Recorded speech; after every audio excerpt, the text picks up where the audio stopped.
Hola a todos. Hoy nos metemos de lleno en uno de esos estudios que, la verdad, te dejan dándole vueltas. El experimento Milgram. Y la pregunta central es, bueno, es fuerte. ¿Hasta dónde llegaría una persona normal si alguien con autoridad le ordena hacer daño a otra? Exacto. Hay que situarse, ¿eh? En Yale, años 60, todavía estaba muy reciente el tema de los juicios de Nuremberg. Claro. Y esa defensa tan oída de yo solo seguía órdenes. Milgram quería ver qué había de verdad en eso. Justo. Quería investigar si esa obediencia ciega es una excusa o si hay algo más profundo en la psicología humana. Pues vamos a desgranarlo, basándonos en las fuentes que describen este experimento tan influyente. Pues sí, y la metodología que usó Milgram fue muy ingeniosa, la verdad, aunque hoy sería imposible por ética. A ver, cuéntanos cómo lo montó. Pues mira, reclutaron voluntarios para un supuesto estudio sobre aprendizaje. Había 3 roles. El maestro, que era el voluntario real, luego el alumno, que en realidad era un actor cómplice, y finalmente el experimentador, una figura seria, con bata blanca, representando la autoridad científica. Vale, suena a montaje teatral casi. ¿Y qué tenían que hacer? La tarea era simple en teoría. El maestro hacía preguntas al alumno. Si el alumno fallaba, el maestro le daba una descarga eléctrica.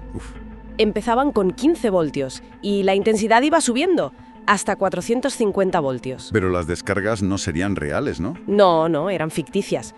Pero el panel de control era muy realista, con interruptores, luces y etiquetas como peligro, descarga grave. Ya imagino. ¿Y el actor, el alumno? Claro, el actor fingía. Al principio eran quejidos leves, luego gritos de dolor, súplicas para parar.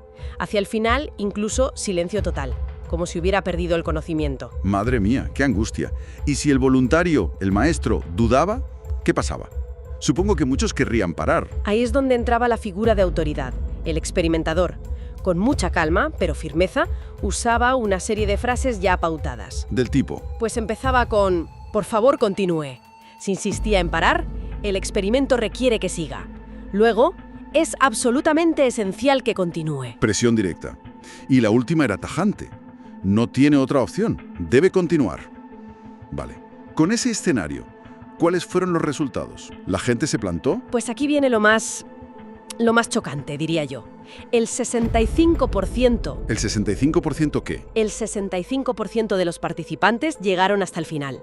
Administraron la descarga máxima de 450 voltios. No me digas. 2 de cada 3. Pero eso es una barbaridad. Y espera, que hay más. Absolutamente todos. El 100% llegaron como mínimo a los 300 voltios. Pero a 300 voltios el actor ya estaría simulando una agonía terrible. Exacto. Gritos desesperados. Y aún así, todos llegaron a ese punto. ¿Pero cómo?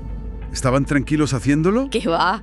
Al contrario, los informes describen a los participantes sudando, temblando, algunos reían nerviosamente, se mordían los labios. O sea, lo pasaban fatal. Fatal. Mostraban signos clarísimos de estrés extremo, de conflicto interno.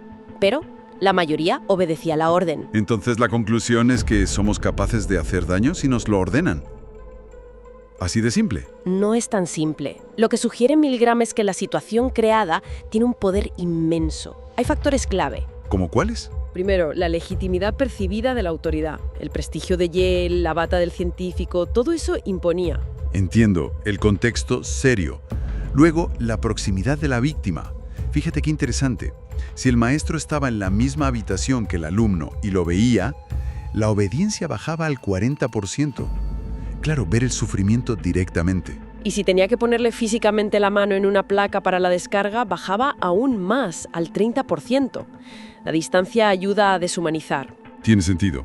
¿Algo más? Sí, la difusión de la responsabilidad, la sensación de ser solo un engranaje, un instrumento. Yo solo hago lo que me dicen, la responsabilidad es del experimentador. La excusa de Nuremberg, de nuevo. Exacto. Y otro factor crucial, el grupo.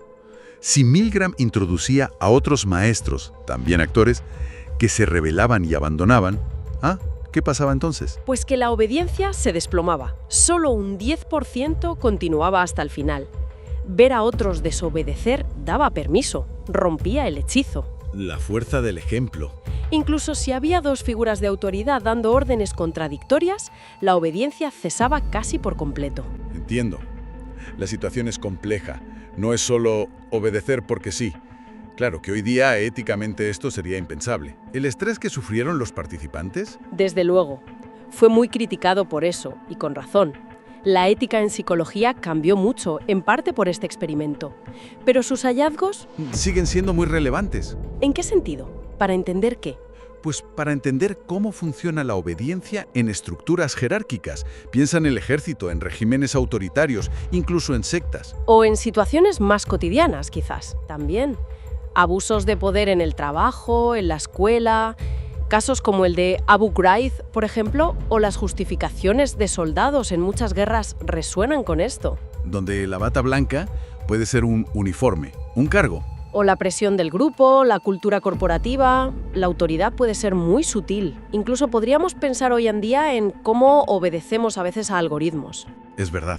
Decisiones que toman sistemas que no entendemos, pero cuyo resultado aceptamos como si fuera una orden. Justamente. En fin, este análisis del experimento Milgram nos deja una reflexión potente, ¿no?